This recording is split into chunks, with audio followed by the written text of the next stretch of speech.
Ya, oke, assalamualaikum warahmatullahi wabarakatuh. Yang terhormat pada Abian dan juga Umida, sahabat pengasuh pesantren Superkamala dan Fida, dan juga pada Gus Awal, Gus Ahmad Imlan Wizara, dan juga pada Nia, dan juga pada seluruh guru yang saya hormati. Nah, jadi di sini saya akan menjelaskan tentang kita masih al-fikih yang ke-14.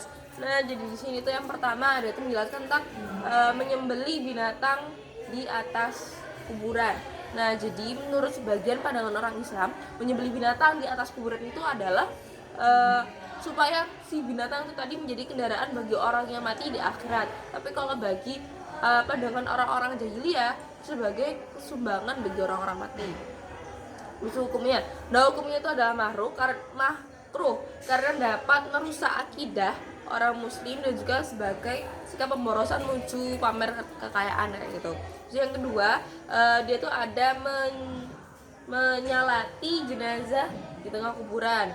Nah, jadi menyalati itu sholat di atas, jadi itu sama aja kayak sholat di atas mayat. Nah, itu fardu kifayah kalau seumpama si jenazahnya itu belum disolati. Nah hukumnya itu hukumnya itu ada dua pendapat. Yang pertama itu makruh, yang kedua itu boleh. Nah, tapi penulisnya itu lebih condong ke makruh. Kenapa? Karena dia itu dapat mengubah itihad umat muslim itu menjadi musyrik. Nah, jadi kalau selama dulu jadi kenapa diperbolehkan? Karena makamnya Ummu Salamah sama Aisyah itu kan disolati di atas makamnya beliau tuh kan ada sholat di atasnya, dan maksud karena beliau tuh belum disolati.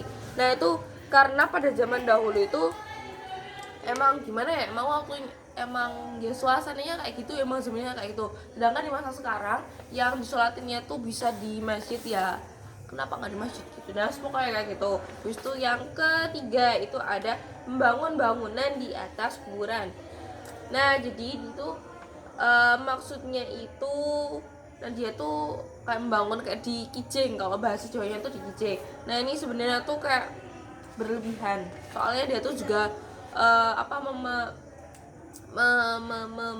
mengeluarkan banyak biaya. Nah, jadi biasanya orang yang melandasi orang untuk melakukan itu adalah untuk memberitahukan kepada masyarakat luas bahwa orang yang meninggal itu adalah orang yang terhormat, orang yang berwibawa, atau buat kayak nandai gitu. Sebenarnya tuh nggak apa-apa, bolehnya tuh kayak cuma dikasih balok gitu ya, kayak keramik cuma tulisan nama kayak gitu. Kalau gitu di kayu kayak gitu, itu kayak gitu. Nah, hukumnya tuh makruh karena kuburan orang muslim itu nggak boleh sama kuburannya orang Persia sama orang Romawi. Terus yang terakhir tuh ada mengubur mayat di tengah laut.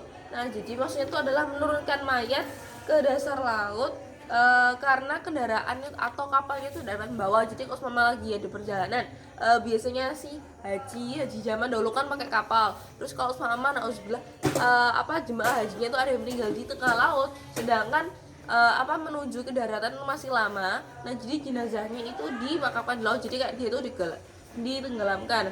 Nah, hukumnya itu diperbolehkan, tetapi mayatnya itu harus dirawat secara Islam nih. Jadi kayak dikafani, dimandikan, dikafani sama disolati, nah kayak itu. Justru kalau sama udah, nah itu ditenggelamkan. Jadi badannya si mayat itu dikasih pemberat biar dia tuh tenggelam ke dasar lautan. Oke, sekian dari saya. Kurang lebihnya mohon maaf. Wassalamualaikum warahmatullahi wabarakatuh.